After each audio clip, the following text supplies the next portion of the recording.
এই অস্ত্রগুলো কোথায় পেয়েছে তারা? নিশ্চয়ই অস্ত্রধারীরা রয়েছে, সন্ত্রাসীরা রয়েছে। তাহলে এই অস্ত্রগুলো উদ্ধার কেন করা হয়নি এতদিনে কেন বসেছিলেন আমাদের স্বরাষ্ট্র উপদেষ্টা লেফটেন্যান্ট কর্নেল জাহাঙ্গীর? আমরা হতাশ হয়েছি আপনার উপরে। আপনি কেন এখনো বসে আছেন? এই 17 মাসে কেন 17টি আপনি অস্ত্র উদ্ধার করেননি? আমরা অনেকবার বলেছি সরকারকে অবৈধ অস্ত্র উদ্ধার রেখে তফসিল ঘোষণা করবেন না, কিন্তু কি হয়েছে?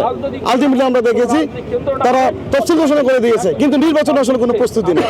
এত বড় একটা নির্বাচন যেখানে পাওয়ারের ট্রানজিশন হবে, যেখানে পাওয়ারের পরিবর্তন হবে, সেখানে কে ক্ষমতা ছাড়তে চাইবে?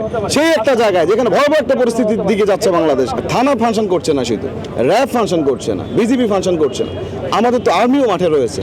তাহলে এত শৃঙ্খলা আইন শৃঙ্খলা বাহিনীর সদস্য মাঠে থাকার পরেও এই সন্ত্রাসীরা গুলি করে পালা যাচ্ছে।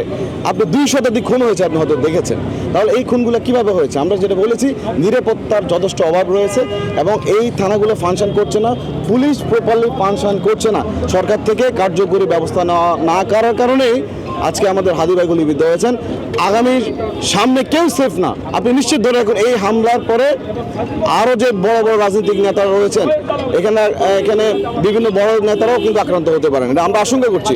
সেই জন্য এখনই অতি বিলম্বে সারা দেশে একটা চিরুনি অভিযানের মধ্য দিয়ে অস্ত্র উদ্ধার করা হোক এবং সারা দেশে এই সন্ত্রাসীদেরকে, বিশেষ করে পলাতক সন্ত্রাসীরা যারা এই বিভিন্ন গ্রুপে বসে বসে এই ফোন দিয়ে আঁকছেন নির্বাচনকে কীভাবে বানচাল করা যায়। কালকে বাড্ডাতে বাসে আগুন দেওয়া হয়েছে, ঢাকা মেডিকেলের পাশে কিন্তু ককটেল বিস্ফোরণ হয়েছে, লক্ষ্মীপুরের নির্বাচন অফিসে আগুন দেওয়া হয়েছে, আমাদের আগারগাঁও যে পাসপোর্ট অফিসে আগুন দেওয়া হয়েছে। এটা কি বোঝা যাচ্ছে?